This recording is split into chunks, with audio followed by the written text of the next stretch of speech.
Mr. District Attorney! Why, that's great.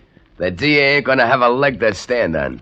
You're a smart lawyer, Lester. Orlando, I asked you to come over here to my house today to clear up some of the details of the case I'm preparing for the Ohio Kid's defense. There are certain angles I want to talk over with you. I'm leaving it all to you, Lester. I hired you to get my torpedo the Ohio Kid out of that murder rap that the DA has on him. You're the best criminal lawyer in the country. Do it your way. But you've got some good ideas, too, Orlando. Hey, you think so? A man who can build up the biggest restaurant racket in the country and line up all the food wholesalers and waiters in this city must have brains. Well, I got kind of a flair for organization. I had those restaurant owners eating right out of my hand. Yeah, I cleaned up plenty of dough from the restaurant racket. I just said you were a smart man, Orlando. You'd better stay that way. What are you getting at? You and I have an agreement, Orlando. And the smart thing for you to do is to live up to it. Well, ain't I? You're gonna get that check for $100,000 just as soon as you win the murder case and the Ohio Kid goes free. You agreed that check for $100,000 is mine, win or lose. All right? But it's an escrow, just to be sure you don't grab the dough and take a powder on me. You see, I don't like to get double-crossed. Duke, as far as I'm concerned, the money is the least important part of our deal. Oh, I want it, of course, but the thing I'm most interested in is getting the nomination for the office of District Attorney at the next election. You'll get it. You beat the DA at the kid's murder trial, and my political friends will fix that nomination for you. Okay, Duke. But just remember, I won't stand for a double cross either. Try anything phony and you'll wind up in the electric chair. I know how to put you there. I wouldn't double-cross you, Lester. You're my lawyer. Lucky Lynch was your right-hand man, and now he's in the hospital with a bullet in his stomach because you double-crossed him. That's different. Lucky knows too much. Maybe I know too much, too. The same thing will happen to me. Lester, sometimes you get the screwiest ideas. I need your help to beat the DA. I ain't gonna double-cross you. You'd better not. Okay. Well, I gotta blow, Lester. So long, Orlando. Oh, look, there's something I forgot to tell you. Yeah? That check for $100,000. What about it? I borrowed that dough from the crime syndicate in Pittsfield. I know. I saw P.J. Pierpont's signature on it. He's head of the syndicate. Do you know him? Not very well. I haven't seen him for quite some time, but we've had dealings in the past. Yeah? Well, look, don't say anything to him about that check if you see him. You see, he don't want anybody to know his syndicate is giving me financial backing. Why not? Well, PJ's got his reasons. He wants to keep this deal undercover, and I gotta do what he says. You're sure the check's all right? It's certified, ain't it? I mean, you're sure the syndicate really loaned you that money? Sure you're not trying something shady? Say, I wouldn't try to pull any funny stuff on those boys. Okay, Duke. Okay. You have my word. I won't say anything about it. Thanks. I wouldn't want anything to get back to PJ. That would be bad. Yeah, that'd be very bad.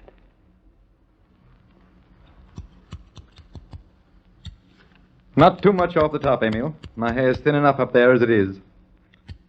Well, Mr. Lester, I'm glad you could come up here to see me. Well, I'm glad to see you, Mr. Pierpont. Sure is convenient to have your barber cut your hair right in your own home. Well, I have to do this. A banker can't call his time his own. And that's why I said I'd see you here, Mr. Lester. I knew when you called my office that this was the only opportunity I'd have to see you. My day is completely filled. Trim those sideburns a little higher this time, Emil. Heading a big syndicate like yours must keep you very busy. Oh, yes, indeed. What did you want to see me about, Mr. Lester? About one of your interests, shall we say, Mr. Pierpont? I wasn't aware we had any dealings at present, Mr. Lester. Indirectly, Mr. Pierpont. Could we discuss it in private? Certainly. That's all for now, Emil. I'll call you when we're through. Well, Mr. Lester? Mr. Pierpont, I've been retained by Duke Orlando as his lawyer to defend his torpedo, the Ohio Kid, against a charge of murder. Yes, I heard so. My fee is guaranteed by a $100,000 check drawn against your syndicate. Our check for $100,000? Oh, I realize I wasn't supposed to know about that check, Mr. Pierpont, but you can rely on my discretion. You actually saw a check for $100,000? Signed by you and certified. I see. There's nothing wrong with it, is there, Mr. Pierpont? Did you ever consider, Mr. Lester, that it might be a forgery?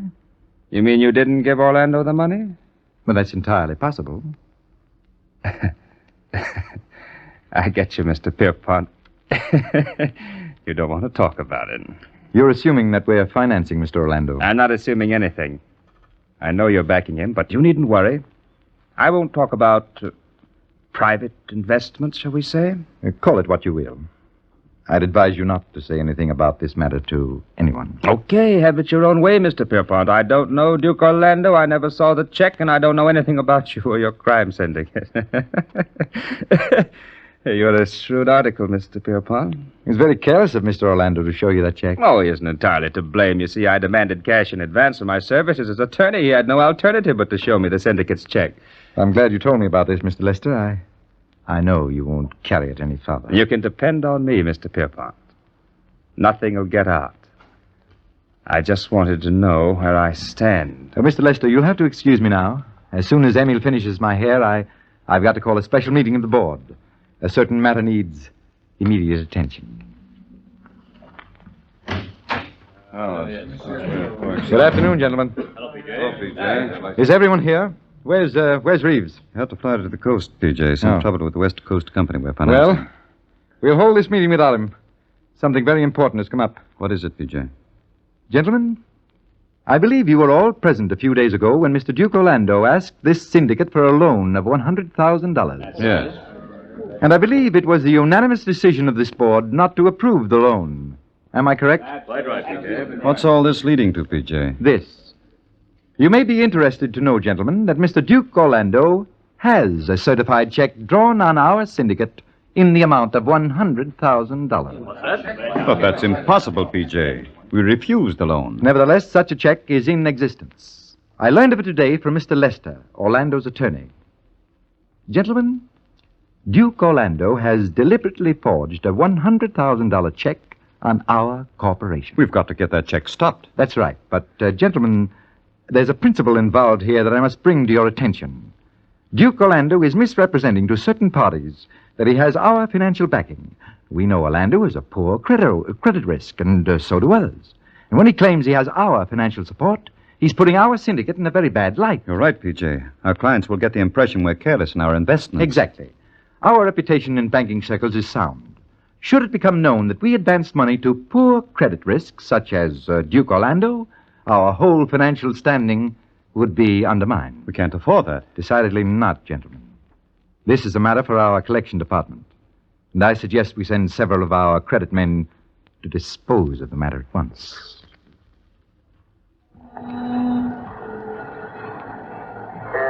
Hey, buddy. Can you spare a dime? Go on, bum. Get out of my way. Give me a dime for a cup of coffee, will you, Duke? Hey, who are you? How'd you know my name? Take a good look, Duke. Don't you recognize me? Harry the Bum. Yeah. I got something for you, Duke. Go on, you tramp. I don't need any of your tips. Peddle them someplace else. Things is kind of slow, Duke. I don't get much information to pass around to the boys these days, but I got something that'll do you some good. Something that'll save you a lot of trouble. Yeah? Let's have it. Get in the doorway, will you? I can't talk to you on the street. All right, come on. Duke, I got a hot tip for you. Yeah, what? Now, money talks first, Duke. This tip's worth $100. Ah, you're nuts. All right. It ain't my funeral. How do I know your tip's worth a dime to me? Oh, I got a reputation, Duke. My tips is on the level. And when I say something's worth $100, it's worth $100. Give you 50. Guess you don't hear good. I said 100, Duke. Okay, 50 now and 50 after you tell me. So long. I don't do business with chisels. Wait. I'll buy Harry. Yeah. Here's a C-note. Thanks, Duke. Well, what do you know? I hear some of the boys from this crime syndicate are in town looking for you. How'd you know that? I heard a couple of fellas talking about a check you forged on the syndicate. Two of their credit men are out to take care of you. How'd they find out? I don't know who they sent, but they got Trigger Smith and Smiley Jackson on the payroll. All them credit men are killers, Duke. When they go after a guy, they don't miss. I thought you'd like to know.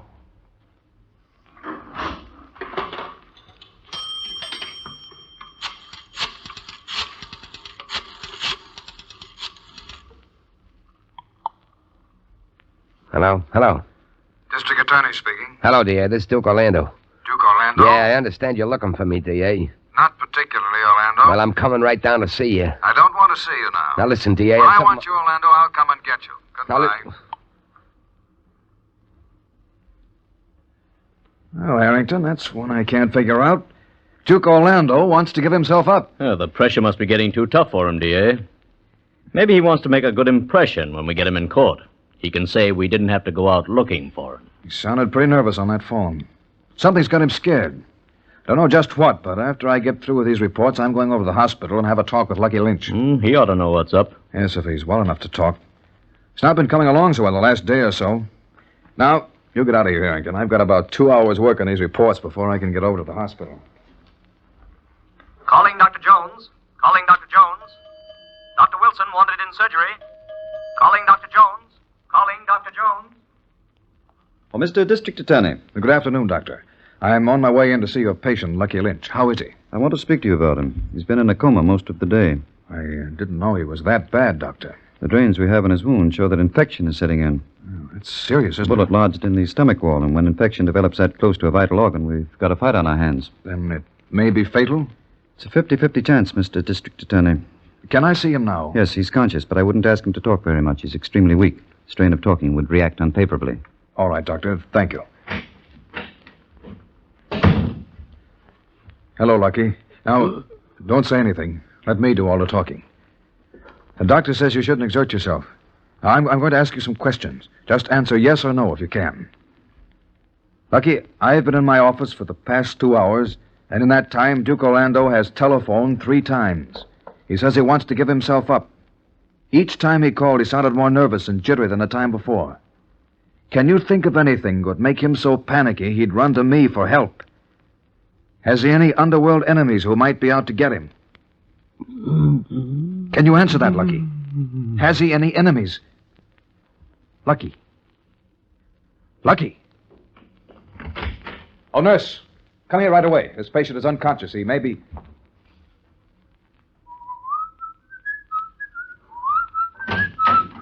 Hello, D.A. Hello, Harrington. Did Duke Orlando call again when I was at the hospital? No, D.A. Did you find out anything from Lucky Lynch? No, Lucky's very low. He passed out when I was there. You mean he's dead? No, but very close to it. He lost consciousness just when I started talking to him. Didn't even answer me. Left word at the hospital to call me when he comes to. And that's tough, D.A. He's your key witness against Duke Orlando. If Lucky dies, your case dies with him, and Duke will be free to continue his racket. Well, Lucky has a 50-50 chance, Harrington, and so have I. Must be the hospital now. District Attorney speaking. Listen, D.A., you've got to come and get me. Pick me up right away. What's the matter, Orlando? It's important, I tell you, D.A. You got to take care of me. You got to I'm not falling for any of your tricks, Orlando. It's not a trick, I swear. You got to take... Hello? Hello? Hello?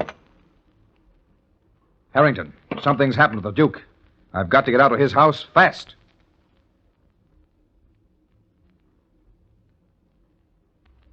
Mr. District Attorney, dramatized by Phillips H. Lord, will be with you again tomorrow. All names of characters used in this program are, for obvious reasons, fictitious. Mr. District Attorney, subsequent to Friday of this week, will come to you once a week in half-hour form, commencing June 27th, 10 to 10:30 p.m. Eastern Daylight Saving Time. It will not be heard during the intervening week. This present period will be occupied beginning Monday of next week by Fred Waring in Pleasure Time. This is the National Broadcasting Company, RCA Building, Radio City, New York.